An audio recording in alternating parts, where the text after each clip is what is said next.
Hello बच्चों, इस video में हम पढ़ने वाले हैं what is a cell made up of. मतलब सेल का स्ट्रक्चरल ऑर्गेनाइजेशन क्या होता है। हम सेल के पार्ट्स के बारे में जानेंगे, कौन कौन से सेल के पार्ट्स होते हैं, सेल ऑर्गेनेल के बारे में डिटेल से जानेंगे। हम पढ़ रहे थे क्लास 9th बायोलॉजी का chapter number 1 the fundamental unit of life.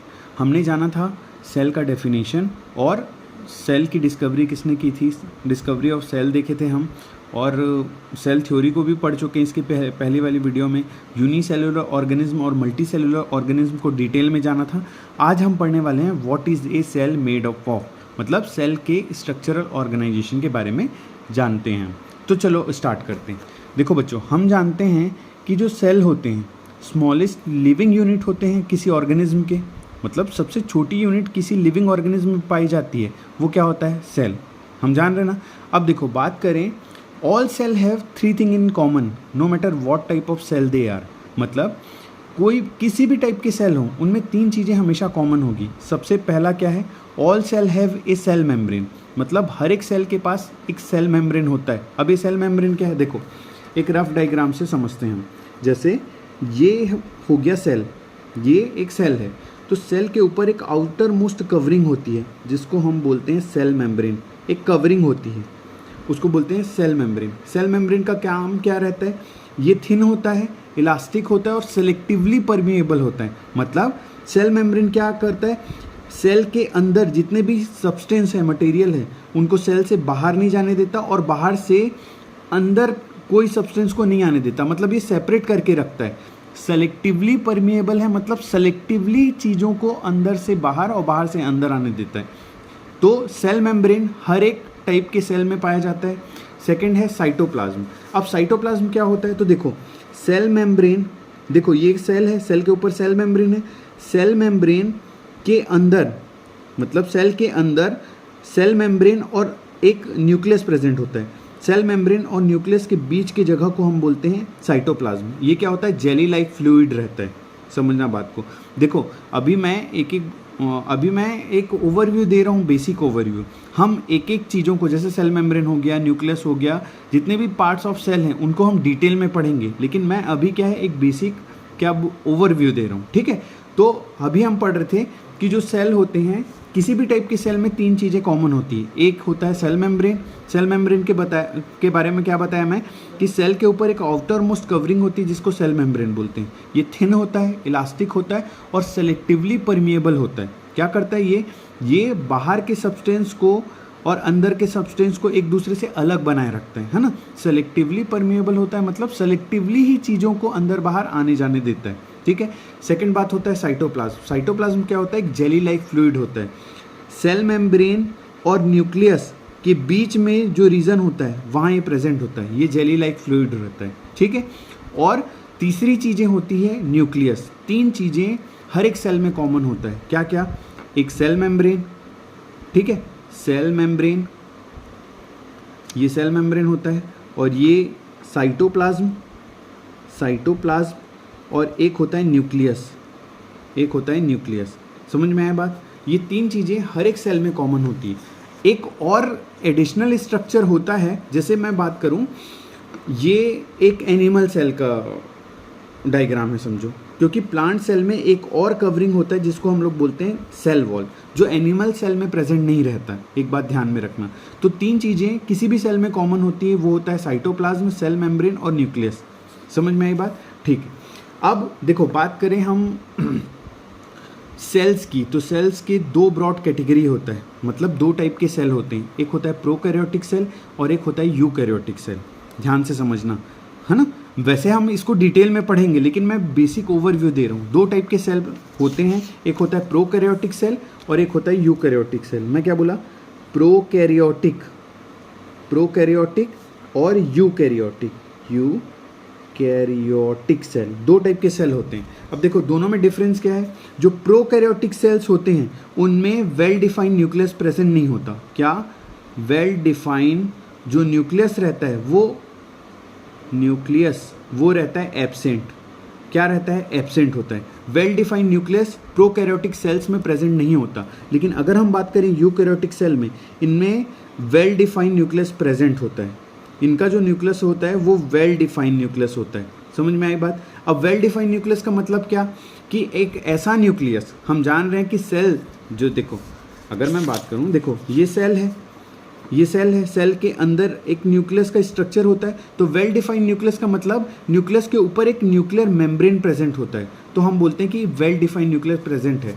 तो जो प्रोकैरियोटिक सेल होते हैं, देखो जो प्रोकैरियोटिक सेल होते हैं उनमें वेल डिफाइंड न्यूक्लियस प्रेजेंट नहीं होता, मतलब न्यूक्लियस के ऊपर एक मेम्ब्रेन प्रेजेंट होता है जिसको न्यूक्लियर मेम्ब्रेन बोलते हैं, तो इसमें एब्सेंट रहता है प्रोकैरियोटिक सेल्स में। लेकिन अगर हम बात करें यूकैरियोटिक सेल की, तो eukaryotic cell advance complex cell होते हैं, इनमें वेल डिफाइंड न्यूक्लियस प्रेजेंट होता है। जैसे हम बात करें प्लांट सेल की, एनिमल सेल की, प्लांट सेल की बात करें, एनिमल सेल की, तो इनमें वेल डिफाइंड न्यूक्लियस प्रेजेंट होता है। लेकिन जो प्रोकैरियोटिक सेल्स होते हैं उनमें वेल डिफाइंड न्यूक्लियस प्रेजेंट नहीं होता, ठीक है। जैसे बैक्टीरिया हो गया, है ना, बैक्टीरिया हो गया, साइनोबैक्टीरिया हो गया, इनमें क्या होता है, वेल डिफाइंड न्यूक्लियस प्रेजेंट नहीं होता।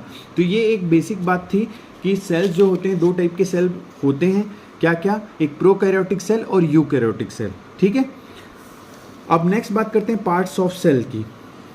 पार्ट्स ऑफ सेल की हम तो ये जान लिए कि जो बेसिक कोई भी सेल प्रेजेंट हो उनमें तीन चीज़ें हमेशा कॉमन होती हैं, क्या, सेल मेम्ब्रेन, न्यूक्लियस और साइटोप्लाज्म। ये तीनों, ये जो तीनों हैं ये हर एक सेल में प्रेजेंट होता है। अब अगर हम बात करें पार्ट्स ऑफ सेल की, तो कौन कौन से पार्ट होते हैं, cell wall, cell membrane, cytoplasm, nucleus, cell organelle. Cell organelle में कौन कौन से, endoplasmic reticulum, Golgi apparatus, mitochondria, plastids, vacuoles, lysosome. अभी मैं एक बेसिक ओवरव्यू दे देता हूँ सबके बारे में, उसके बाद हम डिटेल से एक एक पार्ट को हम अच्छे से पढ़ेंगे, ठीक है। तो अगर हम बात करें सबसे पहले सेल वॉल की, तो सेल वॉल की अगर हम बात करें तो सेल वॉल जो होता है वो सिर्फ और सिर्फ प्लांट सेल में प्रेजेंट होता है। सेल वॉल जो होता है वो सिर्फ और सिर्फ किस में प्रेजेंट होता है, प्लांट सेल में ही प्रेजेंट होता है। ये रिजिड होता है और ये क्या करता है, शेप प्रोवाइड करता है प्लांट सेल को, ठीक है। तो सेल वॉल किस में पाया जाता है, प्लांट सेल में पाया जाता है, कुछ फंजाई होते हैं उनमें पाया जाता है, और कुछ बैक्टीरियाज होते हैं जिनमें आउटर मोस्ट कवरिंग क्या होता है, सेल वॉल का। अगर मैं एनिमल सेल के आउटर मोस्ट कवरिंग की बात करूं तो वो होता है सेल मेम्ब्रेन। लेकिन अगर प्लांट सेल की बात करूं तो प्लांट सेल में सबसे आउटर मोस्ट कवरिंग होता है cell wall, second outer most covering होता है सेल मेम्ब्रेन। समझ में आई बात। साइटोप्लाज्म के बताया कि सेल मेम्ब्रेन और न्यूक्लियस के बीच के रीजन को हम साइटोप्लाज्म बोलते हैं। साइटोप्लाज्म क्या होता है, जेली लाइक फ्लूइड होता है। अब अगर हम बात करें न्यूक्लियस की, तो न्यूक्लियस क्या होता है, nucleus is the control centre of the cell. क्या होता है, न्यूक्लियस होता है control centre of the cell, और ये सेंट्रली लोकेटेड होता है जनरली। क्या, न्यूक्लियस को हम ब्रेन ऑफ द सेल भी बोलते हैं। क्या बोलते हैं, न्यूक्लियस को ब्रेन ऑफ द सेल भी बोलते हैं, क्योंकि न्यूक्लियस डीएनए और जेनेटिक मटेरियल कैरी करता है। देखो अगर हम न्यूक्लियस की स्ट्रक्चर को देखना ध्यान से, अगर हम एक न्यूक्लियस का स्ट्रक्चर, मैं बेसिक डायग्राम ही बना के समझा रहा हूँ ना, अगर हम न्यूक्लियस के स्ट्रक्चर को देखें तो इनमें ऐसे इंटेंगल्ड थ्रेड लाइक स्ट्रक्चर दिखाई देते हैं।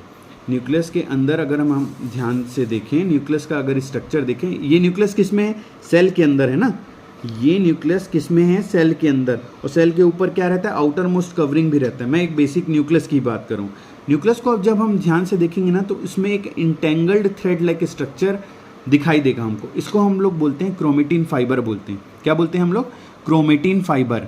देखो मैं बेसिक ओवरव्यू दे रहा हूँ ना, जब हम लोग एक एक टॉपिक को पढ़ेंगे ना तो पूरी डिटेल से पढ़ेंगे, लेकिन मैं फिर भी एक बेसिक ओवरव्यू दे देता हूँ। न्यूक्लियस को जब हम ध्यान से देखते हैं तो उसमें ऐसे इंटेंगल्ड थ्रेड लाइक स्ट्रक्चर, मतलब धागेनुमा, उलझे धागेनुमा स्ट्रक्चर दिखाई देता है।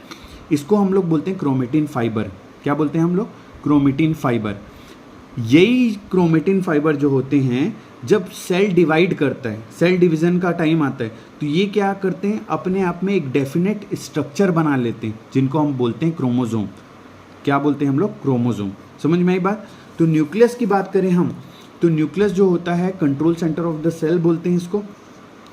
और न्यूक्लियस क्या कंटेन करता है, डीएनए और जेनेटिक मटेरियल कंटेन करता है, ठीक है। न्यूक्लियस के अंदर ही एक और स्ट्रक्चर पाया जाता है जिसको हम लोग बोलते हैं न्यूक्लियोलस। क्या बोलते हैं हम लोग, न्यूक्लियोलस। क्या होता है, न्यूक्लियोलस के अंदर, देखो न्यूक्लियस के अंदर एक और स्ट्रक्चर पाया जाता है जिसको हम लोग बोलते हैं न्यूक्लियोलस। न्यूक्लियोलस क्या करता है, राइबोसोम बनाता है। अब ये राइबोसोम क्या है, अब ये राइबोसोम क्या है, तो देखो न्यूक्लियस के अंदर प्रेजेंट रहता है न्यूक्लियोलस, ठीक है। न्यूक्लियोलस में बनते हैं राइबोसोम। अब राइबोसोम क्या करते हैं, प्रोटीन फैक्ट्री बोलते हैं राइबोसोम को। सेल्स के अंदर जो प्रोटीन्स बनता है ना, वो राइबोसोम ही बनाते हैं।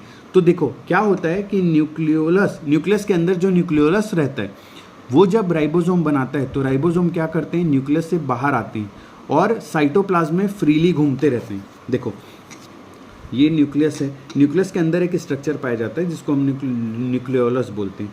अब न्यूक्लियोलस में क्या बना, राइबोसोम। राइबोसोम क्या करता है, जब बन के बाहर आता है तो वो साइटोप्लाज्म में, साइटोप्लाज्म जगह है, जेली लाइक फ्लूइड है, यहाँ क्या करने लगता है, फ्लोट करने लगता है। और यहीं एक स्ट्रक्चर पाया जाता है जिसको हम लोग बोलते हैं एंडोप्लाज्मिक रेटिकुलम। अब नेक्स्ट बात आती है एंडोप्लाज्मिक रेटिकुलम क्या है। तो जो न्यूक्लियोलस राइबोसोम बनाया, राइबोसोम तैरते रहता है साइटोप्लाज्म में और जाके एंडोप्लाज्मिक रेटिकुलम में अटैच हो जाता है। एंडोप्लाज्मिक रेटिकुलम दो टाइप के होते हैं, एक रफ एंडोप्लाज्मिक रेटिकुलम और एक स्मूथ एंडोप्लाज्मिक रेटिकुलम। जो रफ एंडोप्लाज्मिक रेटिकुलम होते हैं ना, उसी में राइबोसोम अटैच्ड रहता है। समझ में आई बात? तो समझ में आया। जो एंडोप्लाज्मिक रेटिकुलम है, endoplasmic reticulum is a membrane enclosed passageway for transporting material such as protein synthesised by ribosome. मैं बोला कि जो राइबोसोम न्यूक्लियोलस से बना और निकल के कहाँ आ गया, एंडोप्लाज्मिक रेटिकुलम में अटैच हो गया, तो प्रोटीन बनाया राइबोसोम। तो प्रोटीन बनाया, तो ये जो एंडोप्लाज्मिक रेटिकुलम होते हैं वो क्या करते हैं, जो राइबोसोम प्रोटीन बनाया है उसको स्मॉल वेसिकल्स में पैक कर देते हैं और एक ट्रांसपोर्टिंग सिस्टम का काम करते हैं। और ये जो अब प्रोटीन हो गया और अदर मटेरियल क्या हुए, स्मॉल वेसिकल्स में पैक्ड हो गए ना, वो जाते हैं गोल्गी एपरेटस के पास। कहाँ जाते हैं, गोल्गी एपरेटस के पास। गोल्गी एपरेटस क्या करता है, इन प्रोटीन को सेल्स के यूज़ करने वाले फॉर्म में चेंज करता है। समझ में आई बात? ये क्या करता है, एंडोप्लाज्मिक रेटिकुलम में जो राइबोसोम है वो प्रोटीन बनाया, वो स्मॉल वेसिकल्स में पैक होके जाते हैं गोल्गी एपरेटस के पास। गोल्गी एपरेटस क्या करता है, इन प्रोटीन्स को यूजेबल फॉर्म में कन्वर्ट करता है सेल्स के लिए। सेल्स जिन फॉर्म में प्रोटीन को यूज़ कर पाए उसमें ये क्या करता है, कन्वर्ट करता है, ठीक है। गोल्गी एपरेटस को ही गोल्गी बॉडी भी बोलते हैं। समझ में आई बात? नेक्स्ट हम बात करें माइटोकॉन्ड्रिया। तो माइटोकॉन्ड्रिया को बोलते हैं हम power house of the cell, ठीक है। माइटोकॉन्ड्रिया का हम लोग क्या बोलते हैं, power house of the cell. Mitochondria is an organelle that is the power house for both animal and plant cell. ये दोनों में पाया जाता है, ठीक है। During a process called cellular respiration, mitochondria make ATP molecule that provide the energy for all the cells activity. देखो mitochondria को हम बोलते हैं power house of the cell. Mitochondria क्या बनाता है, एनर्जी बनाता है in the form of ATP.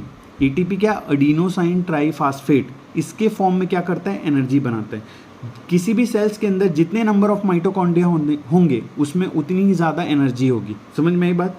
उसके बाद बात करते हैं प्लास्टिड्स। तो प्लास्टिड्स जो होता है ये, इनमें क्या पाया जाता है, यही रिस्पॉन्सिबल होता है फोटोसिंथेसिस के लिए, क्योंकि इसमें प्लास्टिड्स जो होती हैं इनमें क्लोरोफिल पाया जाता है। इनके अंदर जब हम स्ट्रक्चर देखेंगे ना तो क्लोरोफिल पाया जाता है और ये क्या रहता है, फोटोसिंथेसिस के लिए रिस्पॉन्सिबल होता है। नेक्स्ट बात करें हम लोग वैक्यूल्स। तो वैक्यूल्स जो होते हैं, अगर हम बात करें वैक्यूल्स को, तो इसको सैक लाइक स्ट्रक्चर बोलते हैं, ठीक है। इनमें डिफरेंट तरीके के मटेरियल स्टोर होते हैं। अगर हम प्लांट सेल की बात करें तो जो वैक्यूल होता है वो साइज़ में बड़ा होता है। प्लांट सेल में अगर बात करेंगे तो इसमें वाटर स्टोर होता है, ठीक है, प्लांट सेल में। अब नेक्स्ट बात करते हैं हम लोग लाइजोसोम। तो लाइजोसोम जो होता है इसको सुसाइडल बैग भी बोलते हैं और ये पूरे सेल का क्या होता है, गार्बेज कलेक्टर होता है, ठीक है। जब भी कोई सेल जो मतलब कोई वॉर्न आउट सेल है, जो मर चुका सेल है, या बहुत सारे जो डैमेज पार्ट है, या कोई सेल के अंदर वेस्ट मटेरियल हुआ है, वो क्या करता है, लाइजोसोम उससे अटैच हो जाता है और ब्रस्ट हो जाता है, क्योंकि लाइजोसोम के अंदर क्या रहते हैं, डाइजेस्टिव एंजाइम्स होते हैं। तो इसीलिए लाइजोसोम को सुसाइडल बैग भी बोलते हैं और गार्बेज कलेक्टर भी बोलते हैं। तो ये था पार्ट्स ऑफ सेल का बेसिक ओवरव्यू। अब हम लोग नेक्स्ट वीडियो में एक एक करके, जैसे सेल वॉल हो गया, सेल मेम्ब्रेन हो गया, साइटोप्लाज्म हो गया, इन सब का डिटेल में वीडियो देखेंगे, ठीक है। समझ में आई बात? तो मिलते हैं नेक्स्ट वीडियो में।